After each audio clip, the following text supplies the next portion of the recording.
The Acts of the Apostles, chapter 25. Now when Festus was come into the province, after 3 days he ascended from Caesarea to Jerusalem. Then the high priest and the chief of the Jews informed him against Paul, and besought him, and desired favour against him, that he would send for him to Jerusalem, lying in wait in the way, to kill him. But Festus answered that Paul should be kept at Caesarea, and that he himself would depart shortly thither. Let them therefore, said he, which among you are able, go down with me, and accuse this man, if there be any wickedness in him. And when he tarried among them more than 10 days, he went down unto Caesarea, and the next day, sitting on the judgment seat, commanded Paul to be brought.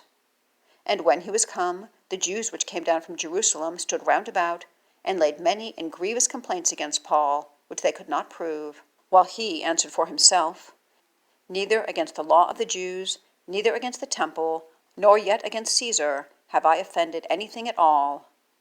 But Festus, willing to do the Jews a pleasure, answered Paul and said, Wilt thou go up to Jerusalem, and there be judged of these things before me? Then said Paul, I stand at Caesar's judgment seat, where I ought to be judged. To the Jews have I done no wrong, as thou very well knowest. For if I be an offender, or have committed anything worthy of death, I refuse not to die. But if there be none of these things whereof these accuse me, no man may deliver me unto them. I appeal unto Caesar. Then Festus, when he had conferred with the council, answered, Hast thou appealed unto Caesar? Unto Caesar shalt thou go. And after certain days King Agrippa and Bernice came unto Caesarea to salute Festus.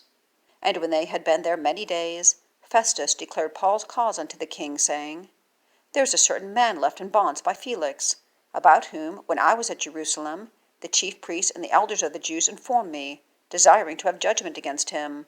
To whom I answered, It is not the manner of the Romans to deliver any man to die, before that he which is accused have the accusers face to face, and have license to answer for himself concerning the crime laid against him.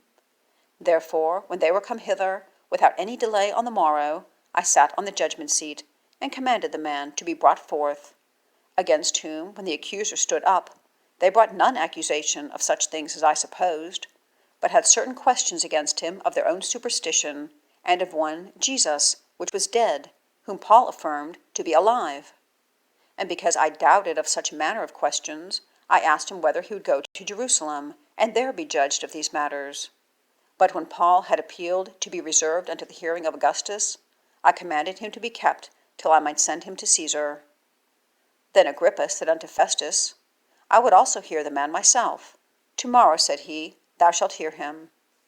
And on the morrow, when Agrippa was come, and Bernice, with great pomp, and was entered into the place of hearing, with the chief captains and principal men of the city, at Festus's commandment, Paul was brought forth. And Festus said, King Agrippa, and all men which are present with us, ye see this man, about whom all the multitude of the Jews have dealt with me, both at Jerusalem and also here, crying that he ought not to live any longer. But when I found that he had committed nothing worthy of death, and that he himself hath appealed to Augustus, I have determined to send him, of whom I have no certain thing to write unto my Lord. Wherefore I have brought him forth before you, and especially before thee, O King Agrippa, that, after examination had, I might have somewhat to write. For it seemeth to me unreasonable to send a prisoner, and not withal to signify the crimes laid against him.